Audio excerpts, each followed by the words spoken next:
Hello students, आइए जो हम पढ़ रहे थे स अपराध दायित्व कंपनी विधान के अंतर्गत स अपराध दायित्व क्या क्या होंगे।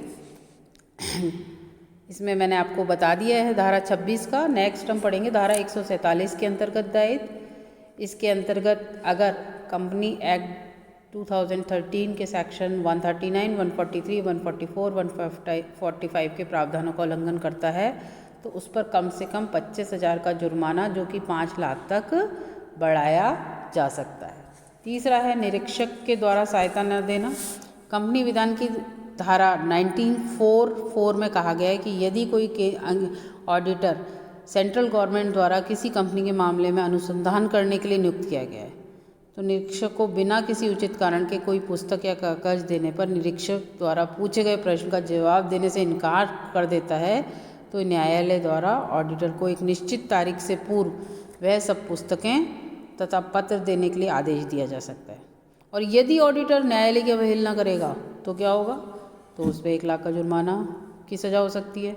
जब तक अपराध जारी रहेगा प्रथम को छोड़कर शेष के लिए 1000 रुपीज़ पर डे के हिसाब से जुर्माने की सज़ा दी जा सकती है। खातों में जालसाजी करने पर धारा 336 कहती है कि ये आपने शुरू में देखा क्रिमिनल लाइबिलिटीज़ हैं, है ना, क्रिमिनल ऑफेंस हो जाता है तो फिर सज़ा, पेनल्टीज़, ये सारी चीज़ें होती हैं। तो खातों में जालसाजी ये सब क्रिमिनल ऑफेंस है।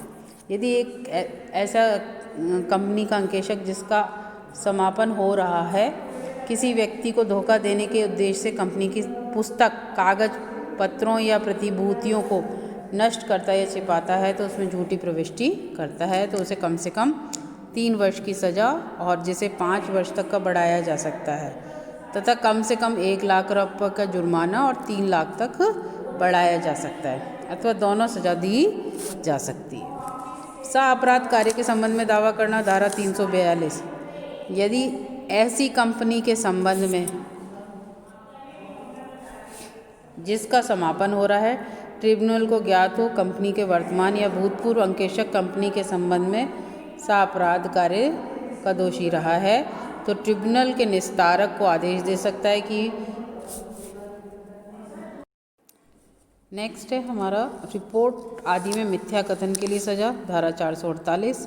इसके अनुसार यदि अंकेशक किसी return report, certificate, balance sheet, prospectus या अन्य किसी प्रपत्र में कंपनी विधान की आवश्यकता कोई बयान देता है तो वह बयान जानबूझकर झूठा दिया गया है अथवा इन प्रपत्रों की किसी सारभूत तथ्य को जानबूझकर छिपा लिया गया है तो इसे धारा 447 के अनुसार कम से कम 6 माह की सज़ा को 10 वर्ष तक बढ़ाया जा सकता है तथा घोटाले में शामिल राशि को आर्थिक दंड जिसे 3 गुना तक बढ़ाया जा सकता है कि सज़ा दी जा सकती है।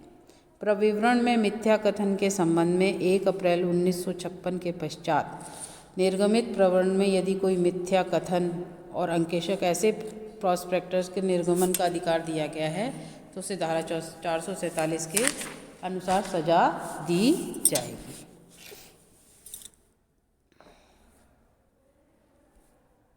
ठीक है। इसके बाद किसी व्यक्ति को विनियोग करने के लिए उकसाने के संबंध में अगर उसने किसी को उकसाया है तो उसे धारा 447 के प्रावधानों के अनुसार सजा दी जाएगी। झूठी गवाही देने पर 449 यदि अंकेशक शपथपूर्ण जांच के समय एफिडेविट देके कोई झूठी बात कहता है तो उसे कम से कम 3 वर्ष की कारावास जिसे 7 वर्ष के लिए बढ़ाया जा सकता है तथा साथ में आर्थिक दंड जिसे 10 लाख तक बढ़ाया जा सकता है कि सजाएं दी जा सकती है।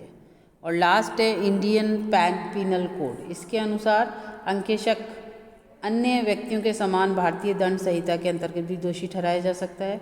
ये पहला है, अगर अंकेशक झूठी फॉल्स एविडेंस देता है तो 191 के तहत अपराधी है।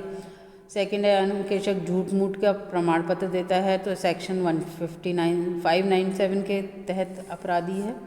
यदि अंकेशक कंपनी की संपत्ति का गैरकानूनी ढंग से प्रयोग करता है तो उस परिस्थितियों में सेक्शन 403 और 405 के अंतर्गत अपराधी ठहराया जा सकता है।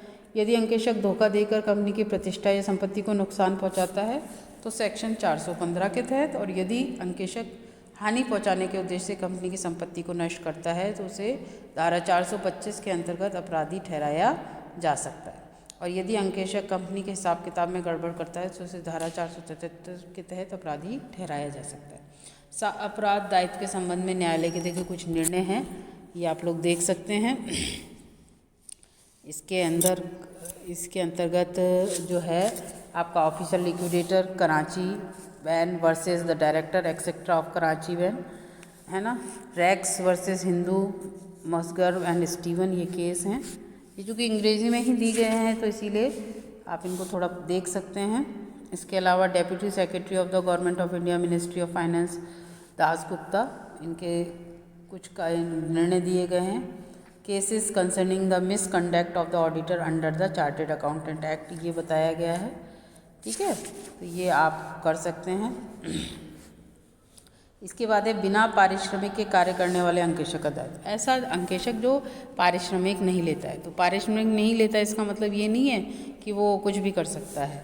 यदि अंकेशक किसी अंकेषण कार्य को बिना प्रतिफल के करना स्वीकार करता है तो उसे उसी प्रकार कार्य करना चाहिए जिस प्रकार वह पारिश्रमिक लेके करता है।